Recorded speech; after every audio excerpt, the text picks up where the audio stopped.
Hello प्यारे साथियों मेरे। आज मैं कुछ ऐसी बातें बताऊंगा और उसके बाद अपने टॉपिक पर चलेंगे। जैसे आज मैं पढ़ा रहा हूँ, बट आप मैं भी पढ़ता हूँ। जब मैं पढ़ता हूँ तो मैं सोच कर पढ़ता हूँ कि अगर आप किसी आपका स्ट्रीम अगर टारगेट या आपको प्राप्त नहीं हुआ तो मैं कुछ कर सकता हूँ, क्योंकि उस तरीक़ा से पढ़ो। अगर आपको किसी भी जॉब या किसी भी सरकारी नौकरी न मिले तो आप अपने नॉलेज के दम पर अपने परिवार को या फिर अपने घर को चला सको। जिस तरीके से आपने स्टडी की है इस तरीके से मत कीजिए कि हवाइयाँ उड़ा दे। हवाबाजियाँ मत कीजिए कि मैं पढ़ रहा हूँ, इतना पढ़ रहा हूँ, सब कुछ पढ़ता हूँ, बट एग्ज़ाम नहीं निकलता। तो इसका मतलब ये नहीं है, आप पढ़ते तो बट इतना नहीं पढ़ते इतना आप सरकारी लायक हो। क्योंकि जब आप मैथ पढ़ते हो तो मैथ ये नहीं कहता कि मुझे इतना वो करो, प्रैक्टिस करो, बट मैथ केवल एक बार में आ जाता है। एक बार नहीं, 2 बार में आ जाएगा, और 2 बार में नहीं, 3 बार में तो आ ही जाएगा। जब मैथ आपको हमें ये सब चीज़ सिखाता है, आप नहीं जानते हो, बट तब तक नहीं हो सकता जब तक आप मैथ नहीं पढ़ो। ये मैथ की काबिलियत कहती है कि मैथ जितनी ज़्यादा प्रैक्टिस करोगे उतना ज़्यादा मैथ आपका स्ट्रांग होगा, उतना ही ज़्यादा मैथ आपका स्ट्रांग होगा। तो आज जिस टॉपिक को लेकर बात हो रही है वो हमारा रिमाइंडर। शेषफल निकालते कैसे। कोई एक संख्या दी गई है बट वो भी मल्टीपल में दी गई है और किसी संख्या से डिवाइड किया गया है उसको, तो हमें रिमाइंडर निकालना होगा, उसका शेषफल निकालना होगा, तथा आगे पढ़ेंगे कि अंतिम 2 डिजिट किसी भी संख्या के मल्टीपल के बाद जो नंबर आता है उसके अंतिम 2 डिजिट पढ़ेंगे। उसके बाद किसी भी संख्या का वर्ग करने के बाद उसके अंतिम 2 डिजिट आते हैं, वो क्या होंगे। तो चलिए पहले क्या पढ़ेंगे, शेषफल।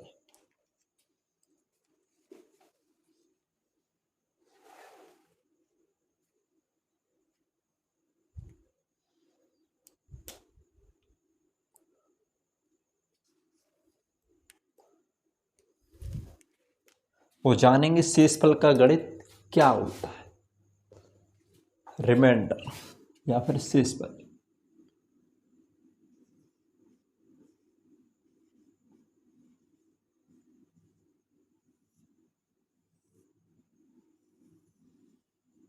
बट शेषफल उस थ्योरम में आता है जैसे एक डिवीजन थ्योरम होती है।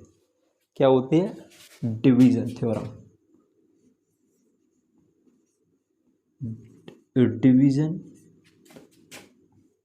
Theorem, division theorem.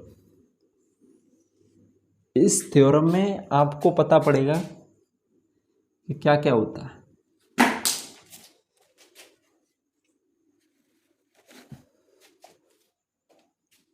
भाज्य अगर भाज्य बराबर भाजक गुणा भागफल प्लस शेषफल, ये होती है डिवीजन या फिर डिवीजन थ्योरम। अगर किसी संख्या को निकालना है यानी कि भाज्य निकालना है, भाजक गुणा भागफल प्लस शेषफल।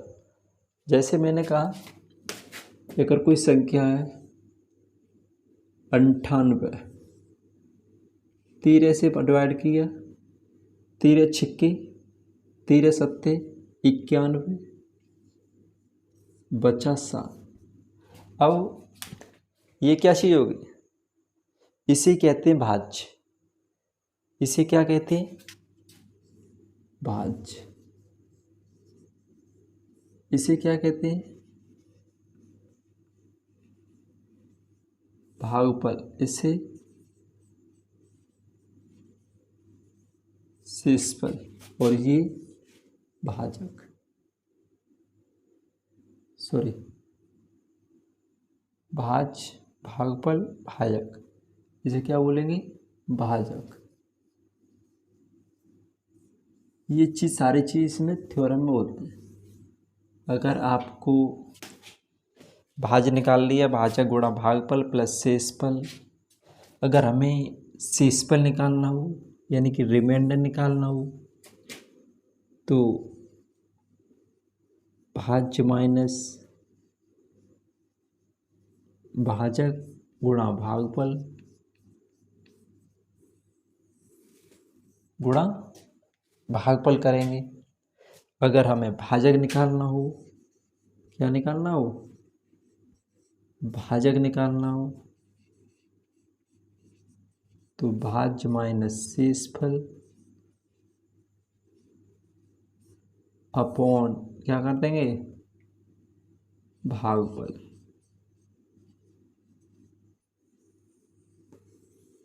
समझ में आ गया? मैंने अभी ये बताया कि जो डिवाइजन थ्योरम होती है वो भाज्य बराबर भाजक गुणा भागफल धन शेषफल। अगर भाजक भागफल गुणा भागफल प्लस शेषफल होता है, आर भाज्य माइनस भाजक इंटू भागफल होता है। अगर भाजक निकालना हो तो भाज्य माइनस शेषफल अपॉन भागफल होता है। ये डिवीजन थ्योरम होती है। और आपको पता होना चाहिए कि भाजक और क्या यानी भाजक और भाज्य क्या होता है। यानी कि जिसमें भाग दिया जाता है वो भाजक होता है, जिससे भाग दिया जाता है उसे भाजक कहते हैं, जो जितनी बार भाग जाता है उसे भागफल कहते हैं, जो शेष बचता है उसे शेषफल कहते हैं। ठीक।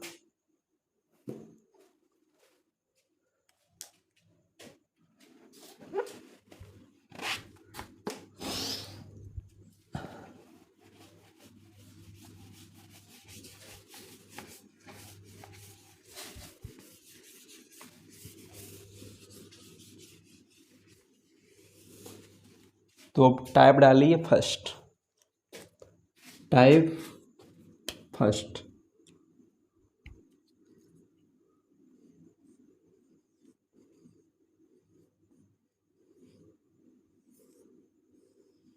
क्या डालिए? Type first. क्योंकि टाइप फर्स्ट में क्या बताया गया है? टाइप फर्स्ट में ये बताया गया है कि अगर आपको किसी भी संख्या के शेषफल को निकालना हो, अगर आपको किसी भी संख्या के शेषफल को निकालना हो तो उसमें जो सिंप्लीफिकेशन होता है, जो काटा जाता है, किसी भी संख्या से काटा जाता है तो वो अनुमति नहीं होती। जैसे मैं लिख दे रहा हूँ, यानी कि शेषफल के प्रश्नों में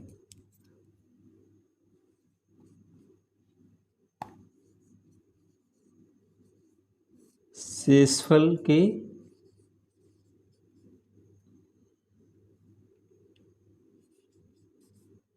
प्रश्नों में सरलीकरण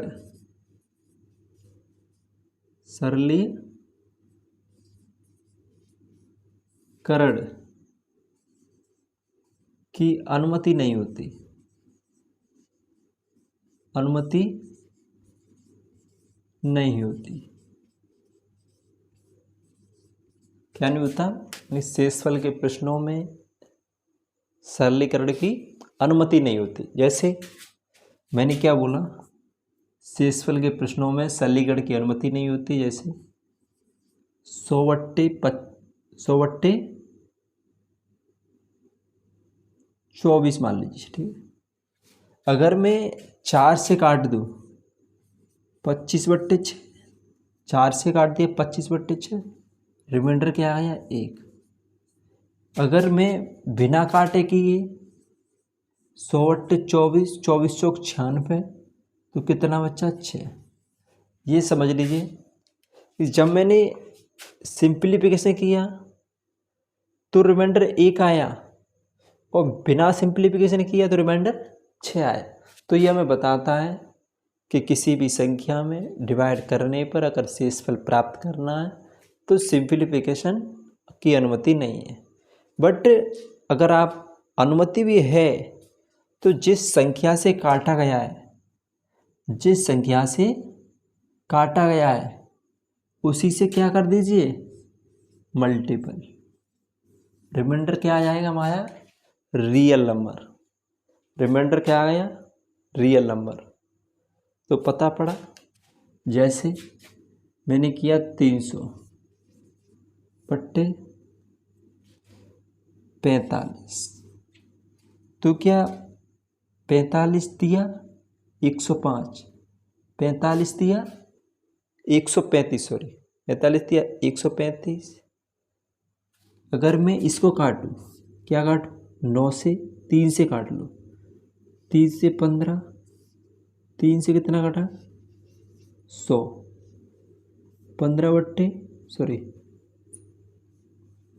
100/15।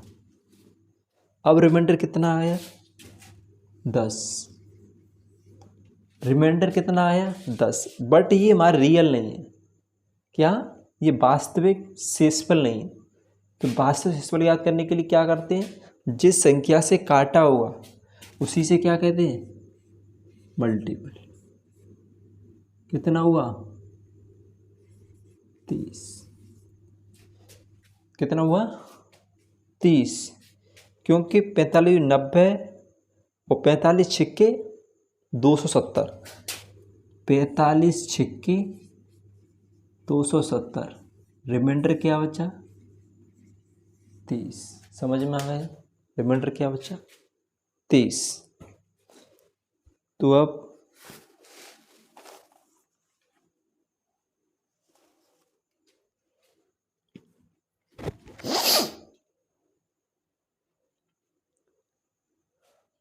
समझ में आ गया, यानी शेषफल के प्रश्नों में सरलीकरण की अनुमति नहीं होती। अगर मैंने 100/24 किया तो अगर सरलीकरण कर दिया तो 25/6 रिमाइंडर 1 आया। अगर बिना सरलीकरण किया तो 100/24 रिमाइंडर 6 आ गया। तो ये रिमाइंडर बदल जाता है। अगर रियल चाहिए तो जो रिमाइंडर सिंप्लीफिकेशन करने के बाद आया है उसमें 6 का मल्टीपल कर देंगे तो वास्तविक रिमाइंडर आ जाएगा। ठीक है।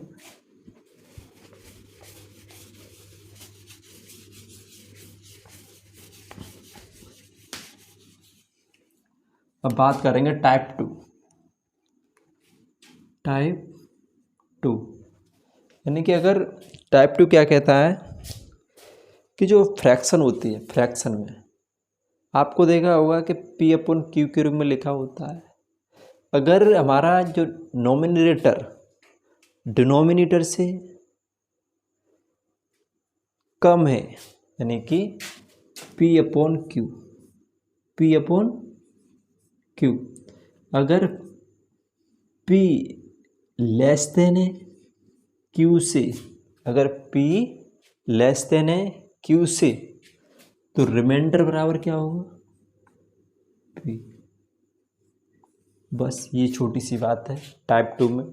अगर कोई फ्रैक्शन में आपको दिया है P/Q में, अगर P लेस देन है Q के तो रिमाइंडर बराबर होगा P के।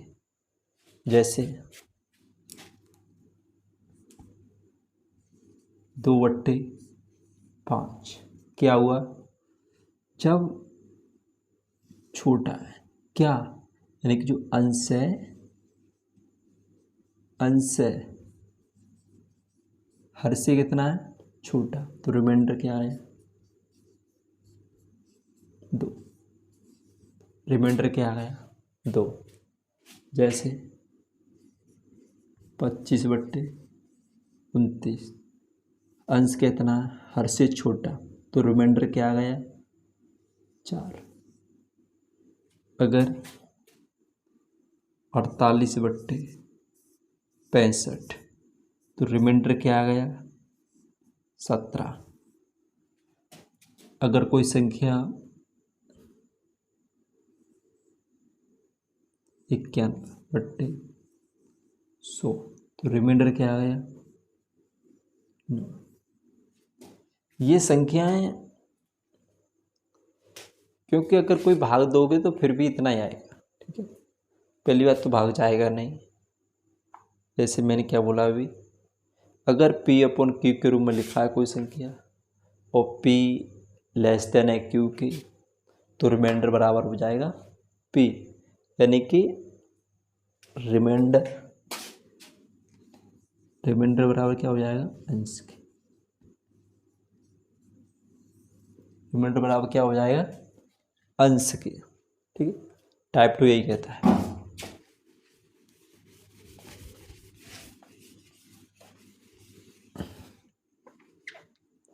टाइप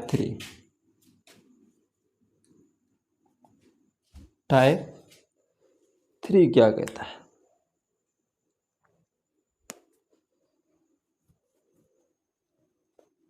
यानी कि टाइप 3 ये कहता है कि कभी भी शेषफल का मान ऋणात्मक नहीं होता। क्या नहीं हो सकता, शेषफल का मान कभी ऋणात्मक नहीं हो सकता। टाइप 3 शेषफल का मान कभी ऋणात्मक नहीं हो सकता। जैसे आपने कभी देखा होगा कि 50 अपॉन मैंने कितना कर दिया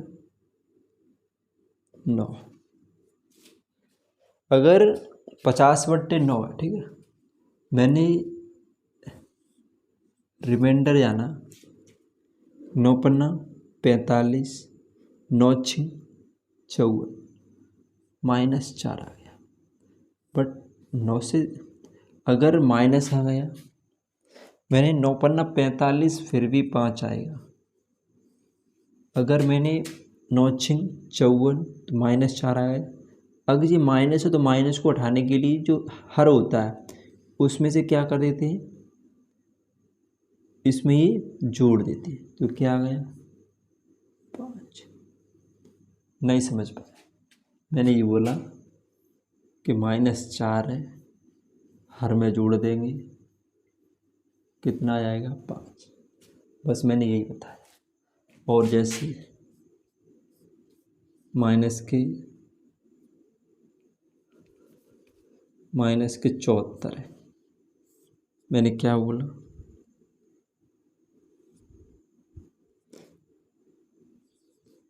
24 दिया 72, क्या बचे -2, रिमाइंडर माइनस का आया पॉजिटिव बनाने के लिए +24 कर दे, किस में 24 बराबर 22। यही बस केवल टाइप 3 ये कहता है कि कभी भी ऋणात्मक नेगेटिव नहीं हो सकता। अगर नेगेटिव है तो उसे पॉजिटिव बनाने के लिए आपको क्या करना होगा, जो हर होता है हर को अंश में जोड़ देते हैं, तो रिमाइंडर क्या बन जाता है हमारा पॉजिटिव। ठीक है, इतना समझ में आ गया, रीजर कर दूं। ठीक,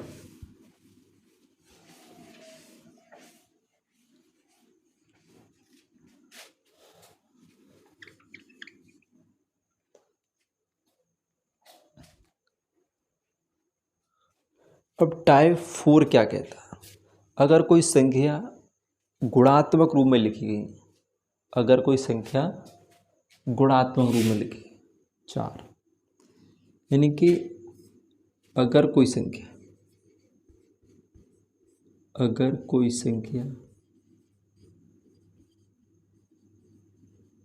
गुणात्मक रूप में लिखी है,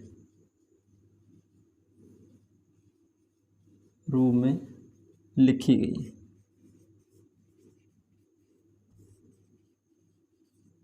देन इसे 25 गुणा 26 गुणा 20 गुणा 35 मैंने 100 से भाग दिया, तो बताइए रिमाइंडर क्या होगा। अगर कोई संख्या गुणात्मक रूप में लिखी गई है तो बताइए then 25 multiple 26 multiple 20 multiple 35 upon 100, तो बताइए रिमाइंडर क्या होगा। टाइप 4 इसे रिमाइंडर प्राप्त करने के लिए पहली बात तो मैंने पहले कहा था शेषफल में सिंप्लीफिकेशन अनुमति नहीं, बट आप सिंप्लीफिकेशन करते भी हो तो बाद में उसका मल्टीपल कर देते। किस संख्या से? जिस संख्या से आपने संख्या को विभाजित किया है, जितनी बार किया है उसका उतनी बार ही गुणा कर देते। अगर आपका पूर्णतः चला जाए तो रिमाइंडर 0 होगा। अगर किसी संख्या में पूर्णतः विभाजित हो जाए तो समझना 0 हो गया। जैसे अब मैंने सिंप्लीफिकेशन किया, ठीक है, 25 चौक 100, 4 पंजे 20। मैं बस यही बताना चाह रहा हूँ कि अगर कोई संख्या पूर्णतः विभाजित हो जाए, अगर कोई संख्या पूर्णतः विभाजित हो जाए तो शेषफल क्या हो जाएगा? 0। बट आप अब यहाँ पर ये मत कहिए कि सर तुमने तो ये बोला कि सिंप्लीफिकेशन अनुमति नहीं है, बट यहाँ पर नहीं है, ठीक है। 25 गुणा 26 गुणा 20 इंटू 35 बट्टे 100। अगर 25 से भाग दिया, 25 चौक 100, 4 से काटा 5। अगर पूर्णतः कट रहा है तो शेषफल 0 होगा। क्या हो जाएगा? शेषफल 0।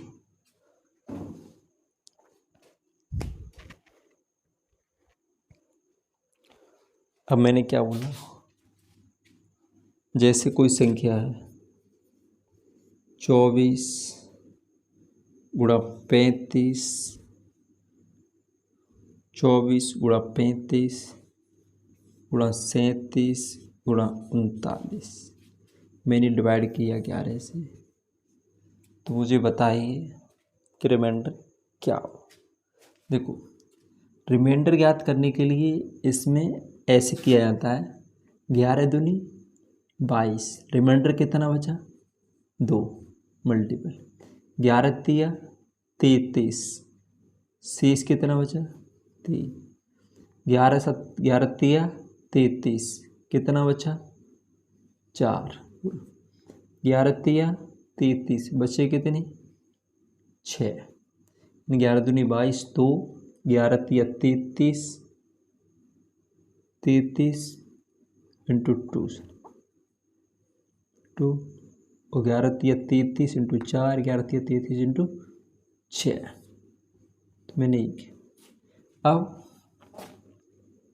2 दूना 4 और 6 चौक 24, 24 इंटू 4 मल्टीपल कर दीजिए, कितना होगा? 24 चौक 96 बट्टे 11। बट रिमाइंडर ज्ञात करना है, 11 अट्ठे 88, बचे कितने? 8। यही क्या है हमारा रिमाइंडर। पता पड़ा आपको? मैंने अभी ये बताया आपको, अगर कोई संख्या गुणात्मक रूप में लिखी गई है तो उसको डिवाइड करने के बाद जो शेषफल बचता है उसको लिख लेते हैं। जैसे 24 इंटू 35 इंटू 37 इंटू 39, यानी क्या, तो 11 से डिवाइड किया, 11 से डिवाइड किया 2 बचा, 11 से डिवाइड किया 2 बचा, 11 तिया 33 4 बचे, 11 तिया 33 6 बचे। मैंने 2 दूना 4, 6 चौक 24, 24 चौक 96 बट्टे 11, तो रिमाइंडर क्या हुआ? 8। ठीक है, नेक्स्ट देखते हैं।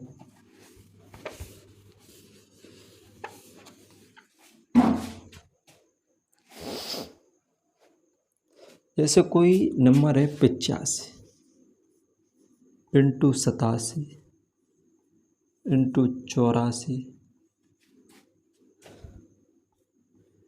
इंटू 96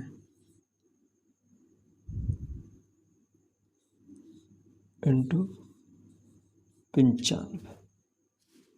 मैंने डिवाइड किया 100 से, तो रिमाइंडर क्या होगा? मैंने डिवाइड क्या बोला? मैंने डिवाइड किया 100 से, तो रिमाइंडर क्या होगा बताइए?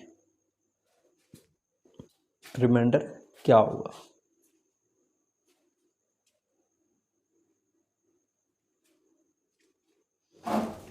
तो मुझे ये पता चला कि ऊपर 5 का मल्टीपल भी है, 4 का मल्टीपल भी है। अगर देखो यहाँ पर 5 है नहीं है, 17 पे 85 होता है, और यहाँ कितना होता है? 19 पंजे 95 होता है। मैंने 5 और 5 कितना हुआ? 25। इस फैक्टर में ही होता है, इस मल्टीपल में 25 आएगा, बिल्कुल होएगा। तो मैंने क्या 4 भी आएगा, क्योंकि 2496 होता है, 4 आएगा ना आएगा। तो मैंने क्या बोला? 25 इंटू 4 कितना हो जाएगा? 100। तो मुझे ये पता चला कि ये 100 बराबर है, यानी कि ऊपर 100 का मल्टीपल है, यानी कि 2 जीरो 100% आएगी। तो मैं कह सकता हूँ कि 100 से पूर्णतः डिविजिबल होगा। ये मैं कह सकता हूँ कि 100 से पूर्णतः डिविजिबल होगा नहीं होगा? आप बताइए, होगा या नहीं होगा? तो ये कह सकता हूँ कि रिमाइंडर बराबर क्या आ जाएगा इसका? 0। मैंने बस यही बताया। अगर ऊपर 5 का मल्टीपल है, यहाँ भी 5 का मल्टीपल है, दोनों का मल्टीपल करेंगे, गुणनफल 25 आएगा। मैंने 4 का मल्टीपल देखा, 24 चौक 96 होता है, मैंने 25 का 100 किया, तो अंतिम या फिर 2 जीरो जरूर आएंगे, जो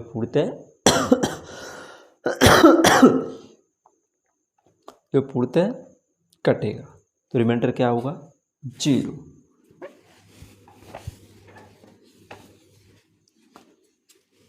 अब बात करते हैं भाई, क्या एक चीज़ बता दूं मैं शॉर्ट में, यानी किसी भी वर्ग के अंतिम 2 डिजिट, किसी भी वर्ग के अंतिम 2 डिजिट या फिर 2 अंक कैसे निकालें? अगर किसी वर्ग के अंतिम 2 डिजिट निकालने, तो बस कुछ नहीं करना होता, बहुत आसान होता है, बट इम्पोर्टेंट बहुत है। आप जब वर्गमूल निकालते हैं, आप स्क्वायर करते हैं, तो बहुत आसानी कर देता है। बट क्या करना होता है कि जैसे मैंने किया 50, हमको सिर्फ 50 के मल्टीपल में ऐसी संख्या के बाद जो रिमाइंडर या शेषफल है उसको सिर्फ जोड़ते हैं या घटाते हैं, और उसका बाद में क्या कर देते हैं?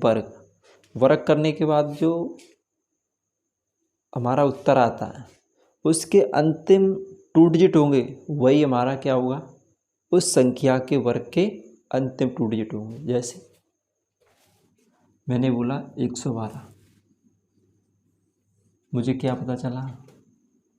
ये मैं कह सकता हूँ 50 मल्टीपल 2 प्लस 12, कह सकता हूँ ना? कह सकता हूँ। मैंने ये बताया, अगर कोई संख्या है तो उससे 50 के मल्टीपल बना लीजिए, और उससे अधिक या उससे कम है तो उसका वर्ग कर दीजिए। तो मैंने क्या बोला? 50 दूनी 100 प्लस 12 112, मैंने क्या बोला? 144।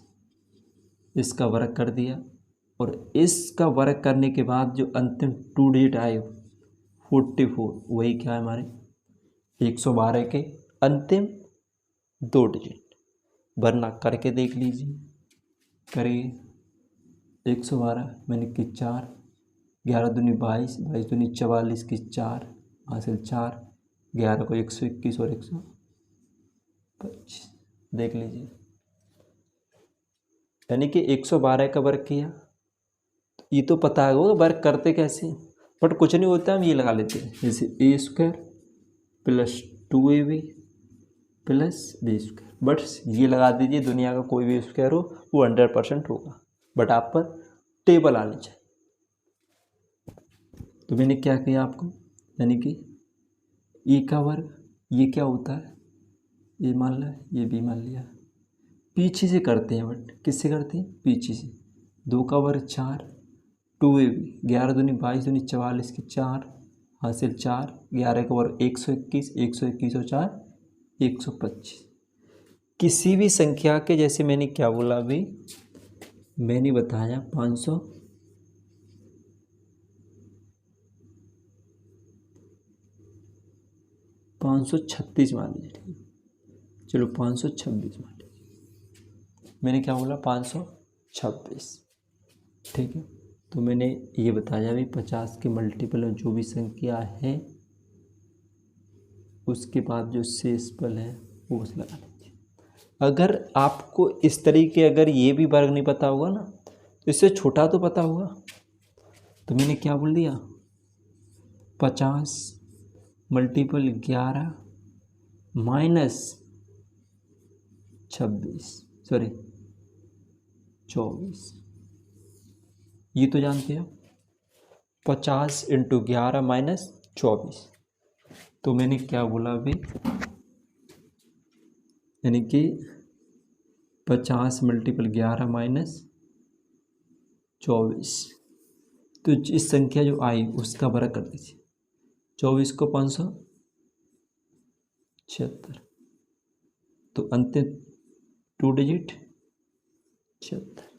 तो इससे क्या साबित हुआ, आपको किसी भी संख्या का वर्ग निकालिए और उसके अंतिम 2 डिजिट चाहिए, तो बस सिर्फ 50 के मल्टीपल में देखिए, 50 के मल्टीपल। एक और देखिए, 332, बट मुझे अगर मैंने क्या 300 × 50 × 6 प्लस 32 का वर्ग, ठीक है।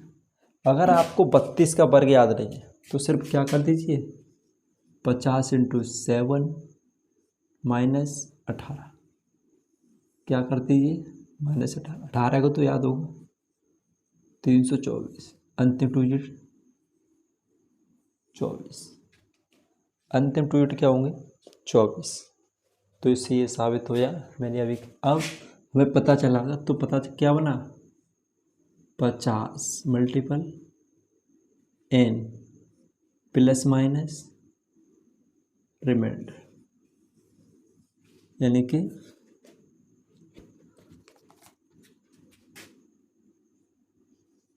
50n plus minus r। बस इतना याद कर लीजिए, इतना याद कर सकते हो, कर सकते हो, नहीं कर सकते। यही क्या है, किसी भी वर्ग के अंतिम 2 डिजिट निकालने की ट्रिक।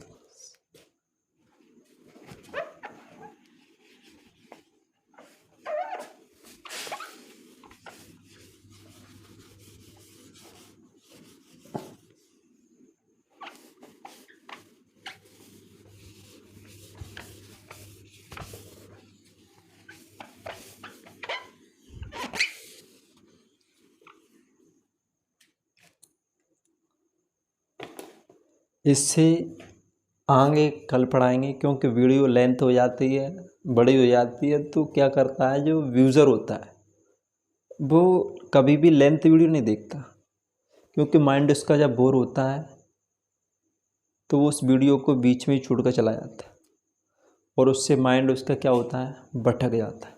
ये जो भी सारी चीज़ उसने पढ़ी, जो भी किसी वीडियो पर उसने दिमाग डाला बट बीच में छूट गया, तो छोड़कर मत आइए। मैं कह रहा हूँ कि किसी भी टीचर की, किसी भी कोई भी स्टूडेंट या कोई पढ़ा रहा है उसकी सारी वीडियो देखो, तब आपको अंत में उसका उत्तर पता पड़ेगा। आपने कभी देखा है कि आप किसी टारगेट पर जाते हैं, आप हिस्ट्री में आपने बीच में छूट दिया, तो आपका वो हिस्ट्री में ना तो वो स्ट्रीम प्राप्त हुआ, और जो आपकी बीच की उसकी जर्नी थी वो भी क्या हो गई, डिसबैलेंस। आपने कुछ भी पढ़ा आप भूल जाओगे, क्योंकि आप उस टारगेट तक जाइए जो आपने स्ट्रीम में चूज़ किया है। उस टारगेट तक जाइए आपने जो स्ट्रीम में चूज़ किया है। जब तक आप किसी स्ट्रीम के बारे में सोचते हैं, आपने उस किसी स्ट्रीम XYZ कोई भी हो, और मैं कह रहा हूँ, जहाँ तक कह रहा हूँ कि आप बड़े से बड़ा सोचिए, क्योंकि आपको जब इतने ऑप्शन दिए हैं, आपको सपने के लिए बड़ा सोचिए, छोटा मत सोचिए। कभी भी कुछ भी हो, आपका माइंड भी उसी लेवल का काम करेगा। अगर आपने कभी छोटा सोच लिया तो माइंड भी उसी अंदर जाएगा, क्योंकि कोई चीज़ जब जाती है तो ऊपर जाएगी। अगर आपने बड़ा सोचा है तो हमेशा के लिए माइंड आपका ऊपर काम करेगा। ठीक है, नमस्कार। तो मेरी वीडियो को लाइक एंड सब्सक्राइब कीजिए। और अभी मैं नया नया हूँ, थोड़ी माफ़ करना जो भी गलती हुई हो। ठीक है, चलते।